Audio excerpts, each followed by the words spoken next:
The bidding on the set of 4 Dream Lover necklaces had gotten as high as $51 million. Isaac was relieved when Phoebe said that was too much money, but Kevin was willing to keep bidding, so he sent a text to Miss Wilson. Just as the auctioneer was about to let the necklaces go for $51 million, Miss Wilson suddenly held up her paddle and very calmly said, $58 million. There was a huge gasp in the room when she said this. What the heck? Spending $58 million just to buy 4 necklaces? Williams Media sure knows how to waste money, Isaac Holden murmured to himself in amazement. Actually, $58 million wasn't a huge amount of money for the company. However, everyone knew that Miss Wilson was backed by Williams Media, and their CEO had a close relationship with Mitchell Cook, Adriana Wright, and several other powerful Chicagoans, so he didn't really care. The auctioneer smacked the gavel and shouted excitedly, "Congratulations, Miss Wilson, for successfully bidding on the Dream Lover lot at $58 million. Listening to the thunderous applause of the audience, Phoebe's heart sank. She felt that she might never have another chance to bid on a Dream Lover necklace for the rest of her life. After all, there were a limited number of them in the world. While she was still thinking about the necklace, a few staff members placed a large box on the auction table. "May I have your attention, please? We have a special item this evening," the auctioneer said enthusiastically. "I believe that everyone here is interested in the benefits of herbal medication. Some of you have already made great strides in having a healthy mind and a healthy body." Everyone got excited to hear this. Even the usually calm Dalton Steele seemed especially excited to hear about this. He had been exercising, practicing martial arts, and watching his diet for the past few years.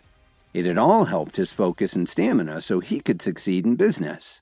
But he still couldn't get to the next level. Bidding on herbal medication? Kevin looked doubtingly at the box on the table next to the auctioneer. Are there still people working on developing new medications? Kevin thought to himself.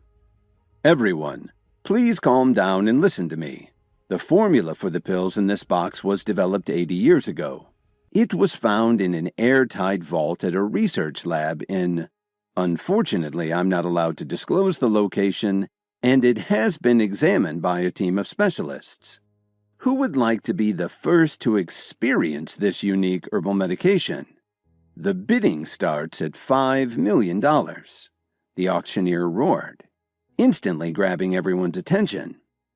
$10 million, a man said as he stood up and raised his paddle high in the air.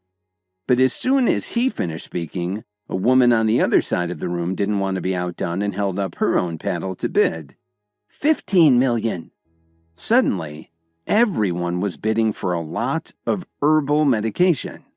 In just a couple of minutes, the bidding had already reached $20 million, and it didn't show any signs of slowing down.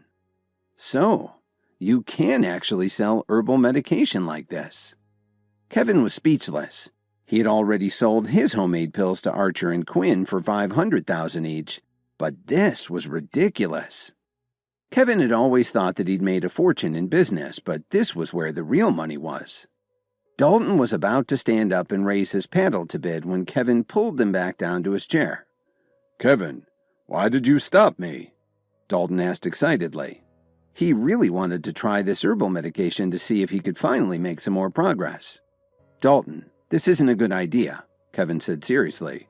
"What are you talking about? I really want to try it," Dalton said impatiently. "Listen to me. This herbal med is probably the real thing, but even though it was kept in a hermetically sealed vault, it no longer has any medicinal value.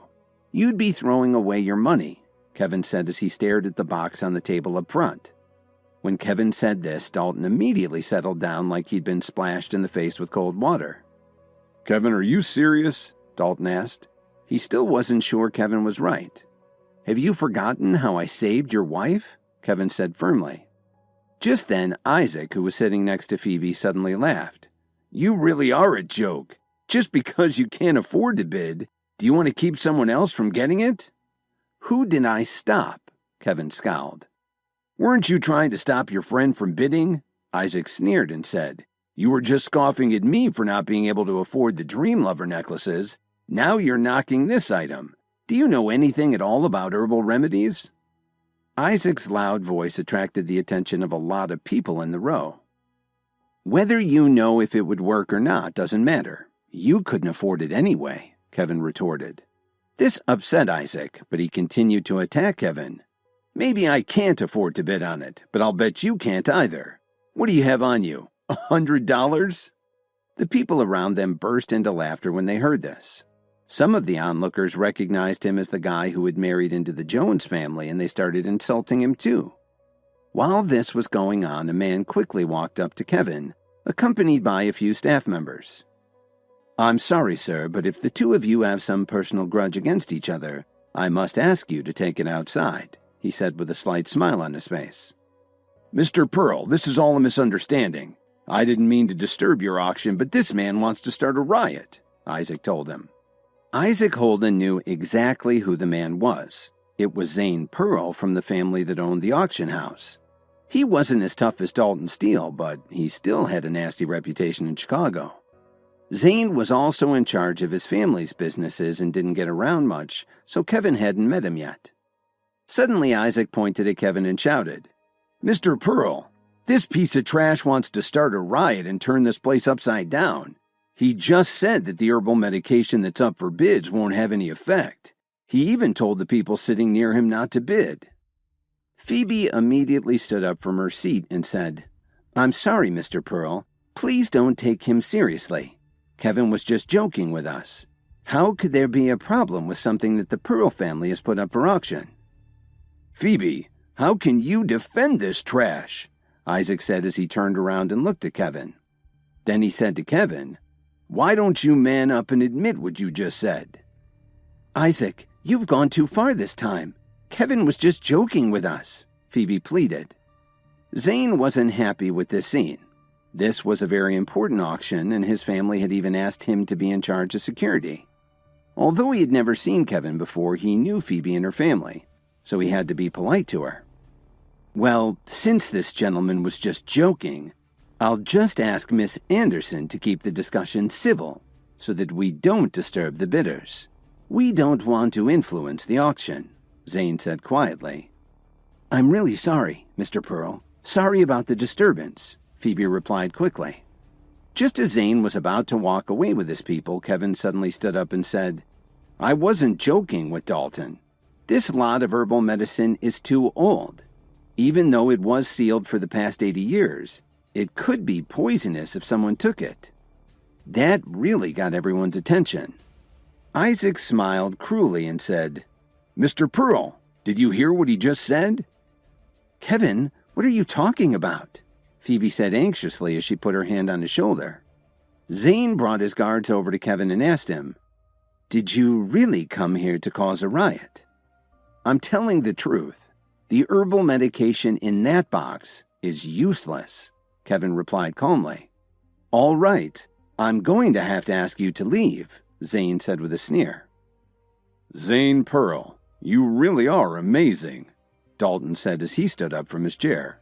"Let me tell you something. Kevin is my friend. If you want him to leave, you'll have to ask me too. Do you really want to do that?" "Dalton Steele?" Zane said as a look of recognition flashed in his eyes. He really couldn't afford to say the wrong thing to someone from the Steele family. "I'm sorry. This is all a misunderstanding," Zane said as he smiled and tried to calm Dalton down. "I didn't know he was your friend. If you'll excuse me, I have to make a phone call." Then he rushed off, leaving everyone to turn their attention back to the auction. Please subscribe to the Pocket FM YouTube channel and press the bell icon for instant notification. Check out our channel for more such exciting shows.